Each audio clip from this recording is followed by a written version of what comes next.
What makes a Child's Haven so unique is that we work with both the child and the caregiver because it's the most effective way to break cycles and have long-lasting behavioral change on both parts. Every family's journey at a Child's Haven starts in our intake room. It's not really big, but a lot of big things come out. It's about a 2-hour process, and by the end of that process, we'll have an individual plan of care for that family. The children that we service, not all of their caregivers have access to transportation. If they truly need transportation because they don't have any, then we'll provide.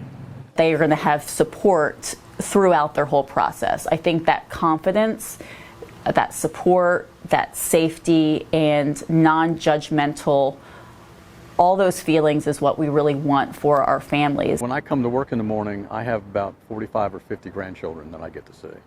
So when they get on the bus, it's, they light me up and I light them up because, they're like my grandkids. I mean, I enjoy it. If it wasn't for the kids, I wouldn't be driving the bus. This is one of our main areas for the kids to engage in their gross motor activity. This is mostly child-directed, but we have space for adult-directed activities as well. We have gardens where the kids can plant things with their classes and they can interact with the plants as they're growing. We have the slide built into the hill to reduce the likelihood of a child falling off the slide. We have a climbing wall so that they can climb. We have a sandbox for them as a sensory activity. We have a balance beam over there so they can work on their gross motor coordination. This is the sound of children just enjoying themselves. And you have to remember that a child's play is their work. So all these children, to maybe, the uninitiated eye, we think they're all playing here, but oh my gosh, no, they're working. They're learning all these skills. They're developing, so this is just like, well, it's wonderful.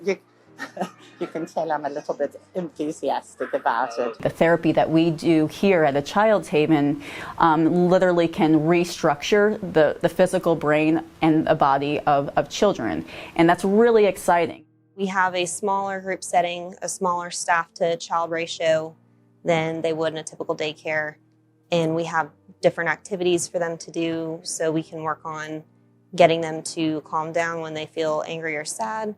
So we have a calming area over here with different calming toys and things that they can touch. We have different activities around the room so that they can express themselves through art or by creating something like a sensory bottle that can help them calm down. We try to make it seem like a classroom environment as much as possible, but we're really working on social emotional skills and how they communicate their feelings, in addition to teaching them things that they might learn in a typical daycare setting.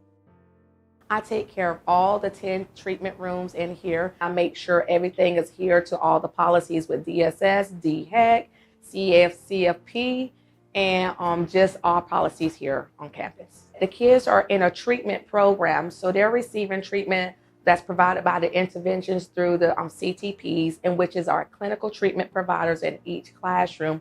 Each kids come in with a goal set, so they'll be here for about a year to about 13 months in here, so they have to make sure they master all these goals. We're looking for at least 80% for them to be discharged. We want the kids to be in a classroom that is functional enough for them to read the great services that we do provide. Ultimately, our vision and mission is that all children have what they need to be successful with caregivers and environments that nurture their success. The most important piece is working with the caregivers of the children and the child together. Observation room is not just for the parents, it's also for if there's like supervision with DSS visit, because we do have some kids that are in DSS custody. If a parent is having some like issues or problems, they just want to see their children or whatever. So that's an outlook for them to see how their children are engaging with the CTPs and how they're interacting with the children in the classroom. Because a lot of times they're like, my child don't do this at home.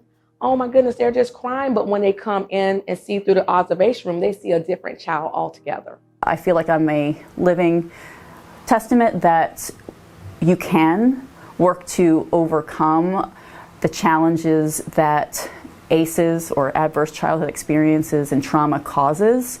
When you have healthy people, safe environments, safe communities, and really the effective clinical treatment. I really want that for all children, so that they don't need to go through their childhood not getting what they need and then having to try to repair it all when they are older. We're really trying to be preventative and break those cycles of unhealthy abuse and neglect.